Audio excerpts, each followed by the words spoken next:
Specializes in what you actually need. Protection. Call Danny today with Symmetry Financial. Danny is certified in all 50 states, which means Symmetry Financial is not limited and has over 30 companies to choose from. Symmetry Financial has proved time and time again their options and pricing is just better than the rest. Give Danny a call today at 828-994-1681 to see how Symmetry Financial can make life simple. Now back to live coverage on the CRN Sports Network.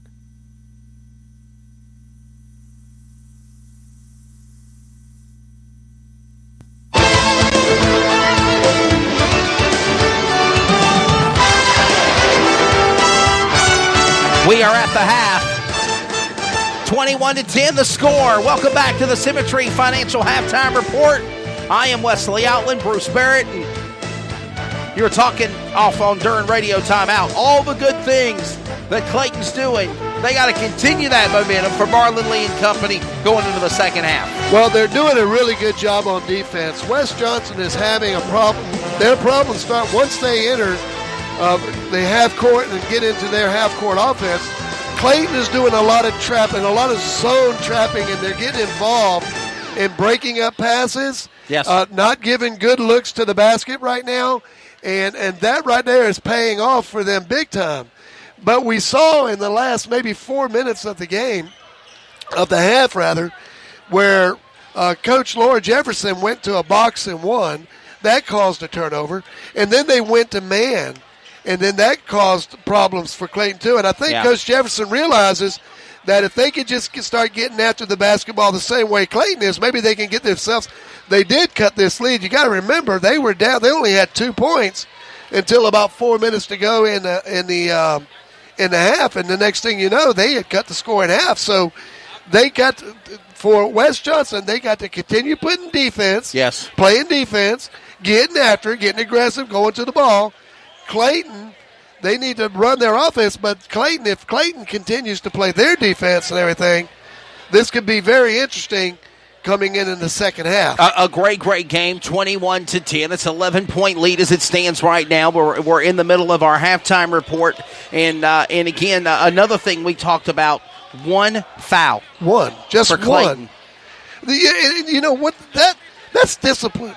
That's disciplined defense. You're playing hard, but you're not committing a foul that's going to put them to the line to, it's best to score when the clock's not running. That's right. Well, the fact of the matter is they're not putting their guys on the line. In fact, that foul was an inbound.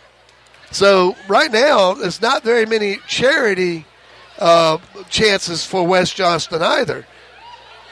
Whereas on Wes Johnston's side, they've had 7. They were actually in the bonus just before half, and they've been able to go to the charity strike on occasion and make some free throws.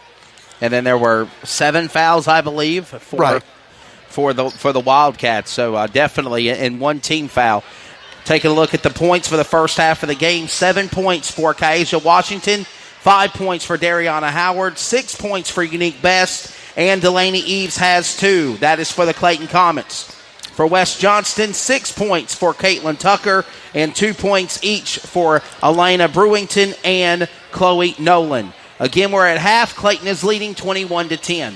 So again, as it stands, a great matchup. 7 fouls on the Wildcats, 1 foul on the Comets, and again, discipline, I think, is the word you use. And you want to have that discipline as you go down the stretch, because you're going up against some teams that you don't play before.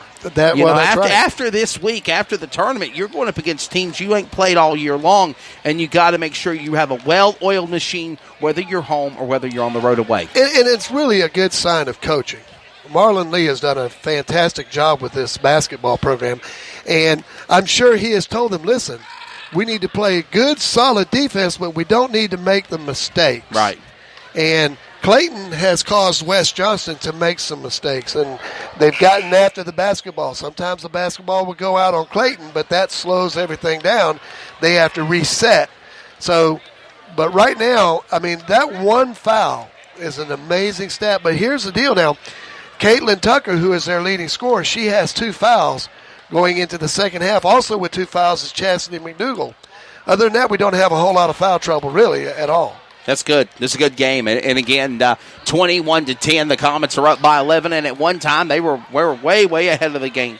I think it was 12-2 whenever the first period had ended, 21-10. So Clayton is still doing what they need to do to score points. But in addition to that, Bruce Barrett, West Johnston, they're somehow trying to figure out laying in the weeds to score these points and try to run down Clayton as well. Well, Wes, it's been said, you can't let a team hang around. Right.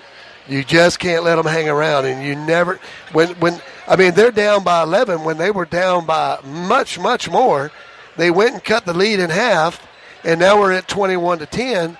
And, there's got to be confidence there. One thing that I did notice, though, also with West Johnston, they went into a zone when Clayton was trying to maybe do some things to try to score, but they just stayed patient with their zone defense on that one possession, and Clayton did not score. Yes. And that tells me that that Coach Jefferson has told the guys, let's calm down and just get at it. And we will score. We just got to set up plays.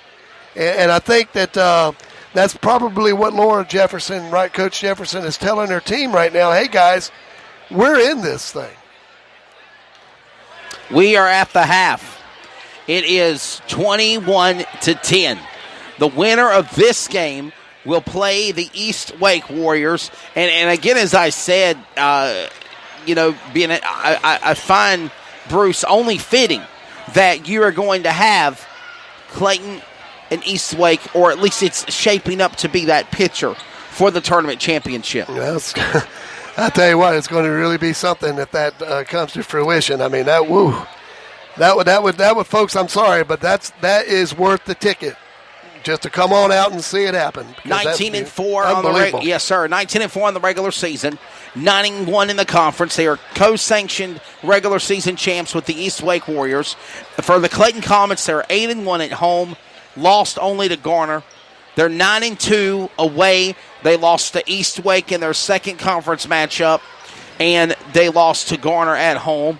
9-2, 2-1 on neutral terms because they lost the game to Rocky Mount back in December at the John Jacobs Christmas Invitational at Cleveland. Mm-hmm. And then they are a 3-win streak. They're ranked 88th in the state, 2,840 in the nation.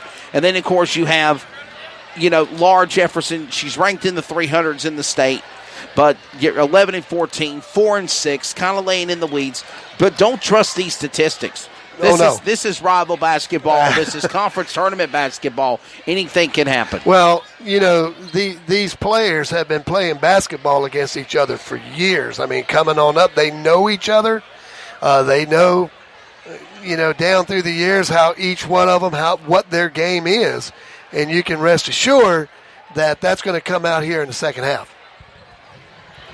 We're ready to start the second half of play. Comets 21, Wildcats 10. And that has been the Symmetry Financial halftime report. We'll get ready for this game. Again, 7 points for Washington, the high score, along with Unique Best at 6.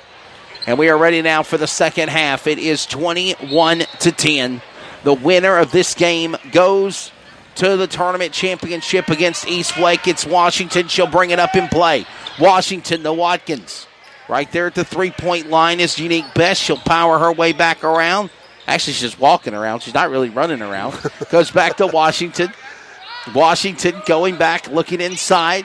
Howard under lady pressure by 20 of Tucker. And now Washington will reset. She'll go just up to midcourt, and we're going to run the clock down. We've seen this happen before. Mm-hmm. So while she plays possum with the ball and the team of the Wildcats, Bruce, what's the basketball scores? Well, we got in NCAA men's basketball, number 21, Butler leads Seton Hall 34-28, and Syracuse is trailing number 11, Louisville, 26-17. And just a pass by Watkins going back to Washington, and they'll hold on to the ball again, and now we're at a stalemate. We've seen this happen several times this year between Clayton and West Johnston, and we've seen this happen with Clayton and East Wake and Clayton and Triple S, and there's a time where they're waiting for one of the away team members to make a move. power your way on defense, make something happen. They ran the clock down for at least a minute and 15 seconds, and then Marlon Lee said it's go time, go, and then they go and they reset it. Here we go now with the ball.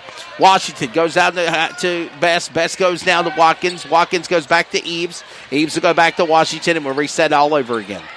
They're just working the clock right now. Running the clock down, milking the clock. That's advantage Clayton there right now with an 11-point lead. Watkins with a fader off for 2, and it's good. Nice mid-range jumper there by number 11, Alexa Watkins. So Watkins, the guard, shooting forward, junior at 5'10", will put it in. It's good. And here we go now with the Comets. Back on defense as the Wildcats have the ball. Brewington sets it up to Tucker. Tucker under pressure by 3 Comet players. She'll turn it over. Last touch, West Johnston. It's Comets ball. Yeah, it was out of bounds on Brooklyn Blake. Try saying that 3 times fast. Just a pass that she was not able to handle. Again, Clayton in no hurry.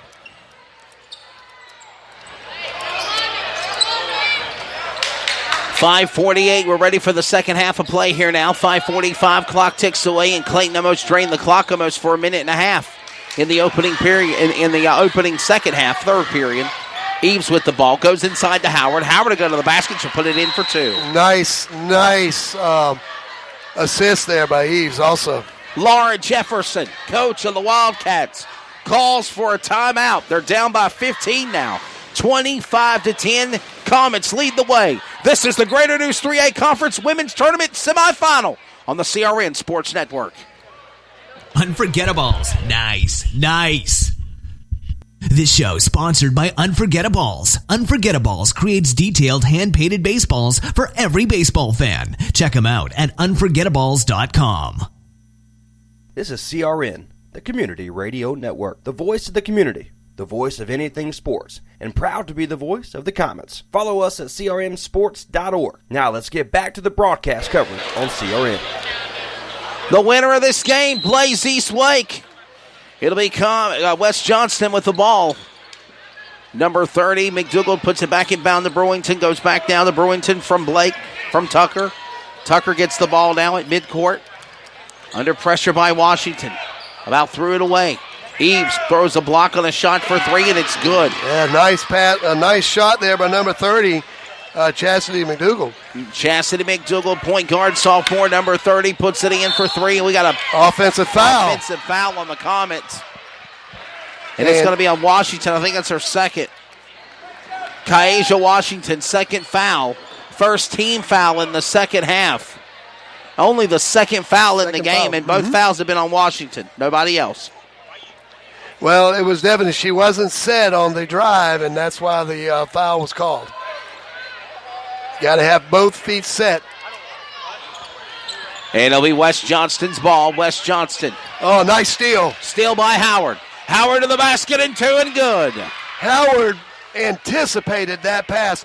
They've been doing a lot of half court coming in where they would reverse the ball, and Howard saw enough of that, and that's a backcourt violation. Backcourt violation at midcourt on number 12, Elena Brewington for the Wildcats, and she'll turn it over. It'll be Comets ball. Junior Delaney Eves, power forward, will bring it inbound back to Washington. Senior point guard, 5'2", Kaeja Washington. She's planning on going to nursing school after she graduates this year at Johnston Community College. And a turnover, and it's last touch by Clayton. West Johnston ball. Yeah, it went off the, looked like it went off number 24 there, and they're going to turn the ball over. But right now, they're doing a lot of reverse, and they're doing this again right now before they get across half-court line, and that's what caused that turnover because the player had not crossed the half-court line when the pass was made after it went over. West Johnston with a shot for 3 off the rim. No good. That was McDougall. She got her own rebound. She powers it off the backboard. She's going to get fouled. And foul on Watkins. That'll be her second team foul on the Comets in the second half of play. And this will bring number 30, Chastity McDougall, to the line. And the sophomore, Bruce Barrett, will shoot 2. And I believe this is their first free throws of the game. Is that correct? Yes. And no good for her first. First time in the line for free throws is McDougall for the Wildcats. And she'll miss both free throw shots. So both free throw shots no good. Comets ball now. Under 3 minutes remaining here in the second half, in the third period.